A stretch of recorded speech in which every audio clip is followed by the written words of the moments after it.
Hello மக்களே, எல்லாருக்கும் வணக்கம். அன்அஃபிஷியல் ஓட்டிங் தாங்க பார்க்க போகிறோம். ஸோ 11th வீக்கான 5th டே. ஸோ கடைசி நாள். இன்னைக்கு நைட்டு 12 மணி வரைக்கும் ஓட்டு போகிறதுக்கான வாய்ப்பு இருக்குது. ஸோ போடாதவங்க போட்டுக்கலாம். அதுக்கப்புறம் முக்கியமாக உங்களோட ஃபேவரட் கண்டஸ்டன்ஸ் யாருன்றதை மறக்காமல் கமெண்ட் பண்ணுங்கள். அதுக்கப்புறம் நம்ம சேனலில் புதுசாக இருந்தீங்கன்னா லைக் பண்ணுங்கள், சப்ஸ்கிரைப் பண்ணுங்கள். ஸோ நீங்கள் போகிற ஒரு லைக்கை நம்ம வீடியோ பல பேருக்கு சேரும். ஒரு சின்ன உதவி பண்ண மக்களே. ஸோ முதல் இடத்துல இருக்கிறது நம்ம திவ்யா கணேஷ் தாங்க. ஸோ அவங்க இந்த வாரம் ஃபுல்லாகவே முதல் இடத்துல இருக்காங்க. அவங்க இடத்த யாராலுமே ரீச் பண்ண முடியல. ஸோ அந்தளவுக்கு ஓட்டுகள் பயமாக வாங்கியிருக்காங்க. அவங்களோட ஓட்டிங் எவ்வளோன்னு பார்த்தீங்கன்னா 1,62,069 ஓட்டுகள், பர்சன்டேஜ் 20%. ஸோ இவங்களோட கேம் நிறைய பேர் கமெண்ட் பண்ணுறீங்க, என்ன பண்ணுற நிறைய பேர் கேட்குறீங்க. ஆனால் நிறைய பேர் இவங்கள தான் ஓட்டு போடுறாங்க. சில பேருக்கு மேபி இவங்களோட கேம் பிடிக்காம இருக்கா எப்படின்னு தெரியல. பட் நிறைய மக்கள் இவங்களுக்கு இவ்வளோ ஓட்டு போட்டு முதல் இடத்துல நிப்பாட்டுறதுலாம் பெரிய விஷயம்.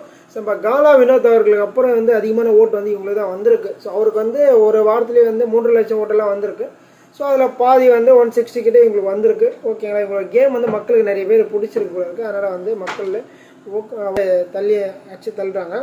அதுக்கப்புறம் 2வது இடத்துல நம்ம கமருதீன் இருக்குது. கமருதீன் ஓட்டி 96,034 ஓட்டுகள், பர்சன்டேஜ் 12%. ஸோ கமருதீனுக்கான கேமையும் மக்களே அவர் கவர் பண்ணுறாங்க. நிறைய பேர் கமருதீன் சொல்லி ஹார்ட்டெல்லாம் போட்டு நிறைய பேர் கமெண்ட் பண்ணியிருக்கீங்க.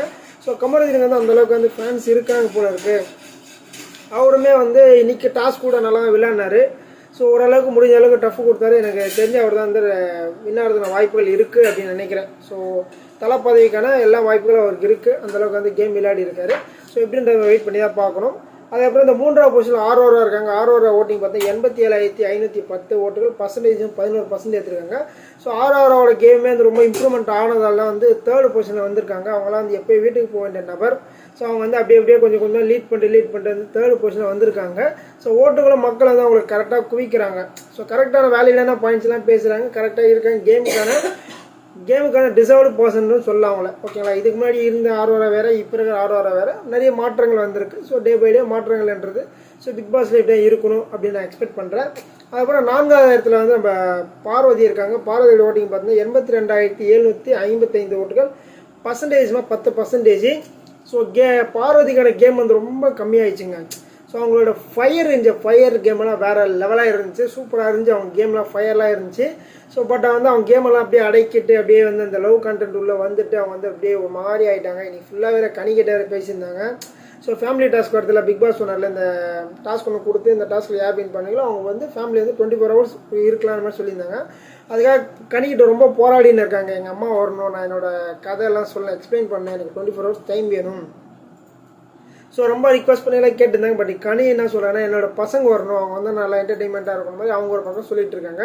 இது கடைசி வரைக்கும் முடிவு வருமா அப்படின்ட்டு தெரில. நான் வரதுக்கான வாய்ப்புகள் இருக்குது. ஸோ நீங்கள் என்ன நினைக்கிறீங்க மறக்காமல் கமெண்ட் போட்டு விட்ருங்க.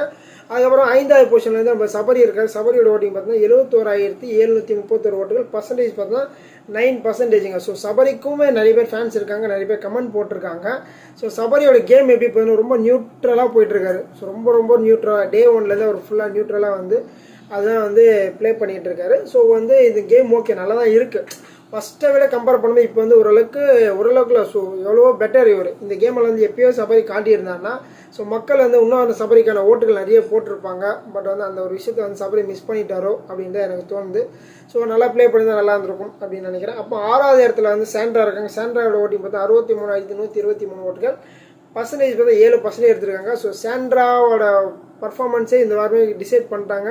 ஃபஸ்ட்டு பர்ஃபார்மன்ஸு அவங்களும் யார்கிட்டையும் போக மாட்டுறாங்க, யாரையும் அவங்ககிட்டையும் சேர்க்க மாட்டுறாங்க. ஸோ மிங்கிள் ஆக மாட்டாங்க, மெர்ஜ் ஆக மாட்டுறாங்க. ஸோ இது பண்ணல, சரியாக இது பண்ணல, ரொம்ப கோவப்பட்டாங்கலாம் சொல்லியிருந்தாங்க. ஆனால் இந்த டாஸ்கில் மட்டும் நல்லா பார்ட்டிசிபேஷன் பண்ணியிருந்தாங்க. நல்லா அவங்களால முடிஞ்ச அளவு ஃபுல் எஃபெக்ட்டும் போட்டாங்க. ஸோ நல்லா ப்ளே பண்ணாங்க. பட் என்ன ஒன்று டாஸ்க்கை தவிர்த்து மற்ற இடத்துலையும் அவங்க கொஞ்சம் மிங்கிளாக இருந்தால் நல்லா இருந்திருக்கும். ஸோ அதை ஒரு இடத்த அவங்க மிஸ் பண்ணிட்டாங்க. ஸோ மிஸ் பண்ண தப்புன்னு நான் சொல்ல வரேன். ஸோ நம்ம ஸ்பேஸ் கிடைக்கும், யூட்டிலைஸ் தான் பண்ணணும். பட் சாண்ட்ரா அவர்கள் அது அவங்களால எடுத்துக்க முடியல. அதனால் அவங்க மிஸ் பண்ணிட்டாங்க. அதுக்கப்புறமா கனி இருக்காங்க. ஸோ கனியோட ஓட்டிங் பார்த்தீங்கன்னா 52,250 ஓட்டுகள், பர்சன்டேஜ் 6%. ஸோ கனியுமே ரொம்ப நியூட்ரலான ஒரு நபர். எல்லாருக்கூடையும் ஜோலியாக இருந்தோம், எதுவுமே பண்ணக்கூடாது, ஸோ யாருமே நம்மளை நாமினேஷனே பண்ணக்கூடாதுன்னு சொல்லி பயங்கரமாக ரொம்ப சேஃப்டியாக இருந்தாங்க டே 1லேருந்து. பட் இப்போ ஆட்கள் குறைய எல்லாருமே நாமினேட்டில் வந்து தான் ஆகணும். பிக் பாஸோட எக்ஸ்பெக்டேஷனே அதுதான். ஸோ ஸோ நீங்கள் எல்லாமே நாமினேஷன் வந்தால் கேம் நல்லாயிருக்கும், நீங்கள் ஒரே ஆளுக்கு போட்டு போட்டு போட்டு எங்களுக்கே பார்க்க விருப்பாக இருக்குன்னு சொல்லி பிக் பாஸ்ன்னு சொல்லிட்டாரு, சேதனா சொல்லிட்டாரு. இப்போ ஓரளவுக்கு பரவாயில்ல, நாமினேஷன் வந்து கொஞ்சம் டஃப்பாக தான் போயிட்டுருக்கு. ஸோ கனியுமே வந்து இன்றைக்கி வந்து ஃபேமிலி டாஸ்கில் வந்து எங்கள் ஃபேமிலி வரணும், என் பசங்க வரணும், என் ஹஸ்பண்டோட வரணும்னு எக்ஸ்பெக்ட் பண்ணல, என் பசங்க வந்தானா பார்க்கணும், என் பொண்ணு வரணும் அப்படின்னு சொல்லி ரொம்ப பயங்கரமாக ஃபீல் பண்ணி பேசிகிட்டு இருக்காங்க. ஸோ இதுக்கு வந்து நம்ம ஹமீத் நினைக்கிறேன் அவர் கூட அக்செப்ட் பண்ணிட்டாரு. ஸோ கனி வராங்க, அதனால் வந்து நம்ம வந்து அக்செப்ட் பண்ணிக்கலாம் அந்த மாதிரி வந்து ஒரு டிசிஷன் எடுத்திருக்காங்க.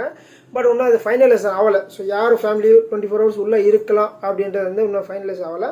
என்ன கேட்டீங்கன்னா வந்து திடீர்னு வந்து ஃபேமிலி வரணும்னு ஆசைப்படுறேன், ஃபேமிலி வந்த பிறகு ஏன்டா இவ்வளோ நேரம் இருக்காங்கன்னு தோணுமா அப்படின்னு தெரியல. அதுக்கப்புறமா வந்து அமித் இருக்கார். அமித்தோட ஓட்டிங் பார்த்தீங்கன்னா வந்து 50,882 ஓட்டுகள், பர்சன்டேஜ் 6%. ஸோ அமித் வந்து இன்னைக்கு ஒரு பயங்கரமான ஒரு சம்பவம் பண்ணி விட்டாருங்க. ஸோ ஃபஸ்ட்டு பர்ஃபார்மன்ஸில் வந்து நம்ம சாண்ட்ராவை போட்டுட்டாரு.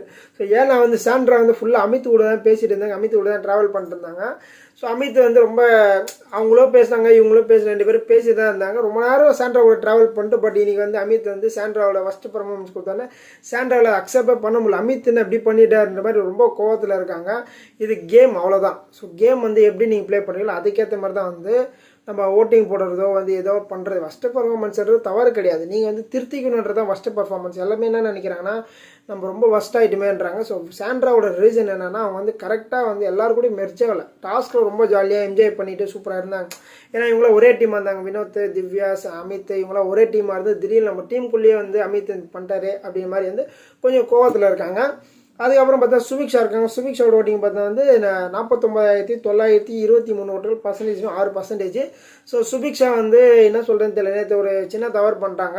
அந்த தவறில் வந்து பிக் பாஸ் வந்து இது சொல்லிட்டாரு. ஏன்னா இவங்களும் அப்போ வந்து விக்ரம் இவங்க 2 பேருமே வந்து ஒரு ட்ரெஸ்ஸிங் மேலே பேசிகிட்டே இருந்தாங்க. பேசிட்டு வந்து பிக் பாஸ் பார்த்துட்டு நீ என்ன பண்ணுறீங்க வெளில வந்துடுங்க அப்படின்ற மாதிரி வந்து சொல்லியிருந்தாரு. ஸோ அந்த ஒரு விஷயத்தில் வந்து ரொம்ப டிசப்பாயிண்ட் ஆகிட்டு ரொம்ப அழுது பயங்கரமாக ரொம்ப இதாகிட்டு இருக்காங்க.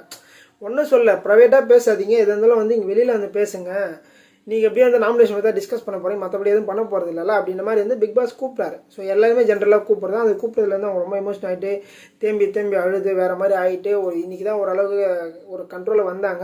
அதுக்கப்புறம் வந்து பிக் பாஸ் இன்றைக்கி அந்த சமைச்சிருந்தாங்க போல வடை சமைச்சிட்டு அப்போ வந்து மேலே வந்து பிக் பாஸ் கலாய்ச்சிட்டே இருந்தார். ஸோ இதே சுபிக்ஷா நீங்கள் போய் ஆர்வர்கிட்ட ஐடியா கேட்குறேன், அவங்களே வந்து ஒரு கோளாறு அவங்ககிட்ட போய் கேட்குறீங்களா சொல்லி நல்லா ஃபன் பண்ணிட்டு இருந்தார். மேபி அவங்களை என்டர்டெயின்மெண்ட் பண்ணுறதுக்காக பண்ணியிருப்பாரு அப்படின்னு நம்மளுக்கு தெரியல.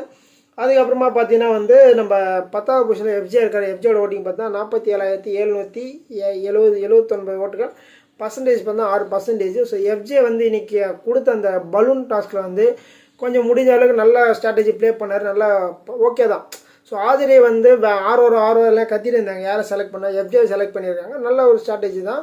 ஸோ எஃப்ஜே அவங்கள மேலே போட்டு ஃபுல்லாக கேம் விளையாடுறதெல்லாம் சூப்பர் தான். பட் வந்து பை மிஸ்டேக் ஸ்லிப் ஆகிட்டாங்க. ஸோ 2வது தடவை ஆதிரை வந்து ஸ்லிப் ஆகி கீழே விழுறாங்க. அதை வந்து கொஞ்சம் கேர்ஃபுல்லாக விளையாடிருக்கலாம். இந்த ஸ்ட்ராட்டஜி யாரும் யோசிச்சிருப்பாங்கன்னு தெரியல.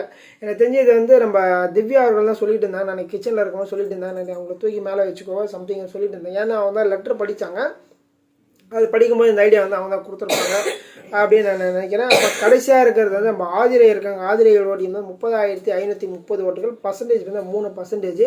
ஸோ ஆதிரைக்கான ஓட்டுகள் வந்து ரொம்ப கம்மியாக இருக்குது. பட் அவங்க பயங்கரமான ஒரு ஸ்பேஸில் இருக்காங்க, நல்லா அவங்களோட எஃபெக்ட் போட்டு பயங்கரமாக பண்ணியிருக்கலாம். ஏன்னா வந்து ஆதிரை கேம் வந்து மக்களுக்கு வந்து பிடிச்சிருந்துச்சி, ஓகேங்களா, பிடிச்சிருந்துச்சி. அது வந்து அவங்க டக்குன்னு கவர் பண்ணியிருக்கலாம். இப்போ வந்து அவங்க வைல்ட் கார்டில் வந்தாங்க. ஸோ நம்மளுக்கு வந்து இந்த வாரம் ஃபஸ்ட் வாரம் இவ்வளோ மக்கள் சப்போர்ட் பண்ணாங்களே, அதுக்கப்புறம் நம்மளை எவிக்ட் பண்ணிட்டாங்களே, ஸோ அதுக்கு என்ன பண்ணலாம், நம்ம ஏதாவது எஃபெக்ட் எடுத்துருக்கலாம், அட்லீஸ்ட் இப்போயாவது எடுத்துக்கலாம், இன்றைக்காக எடுத்துருக்கலாம்.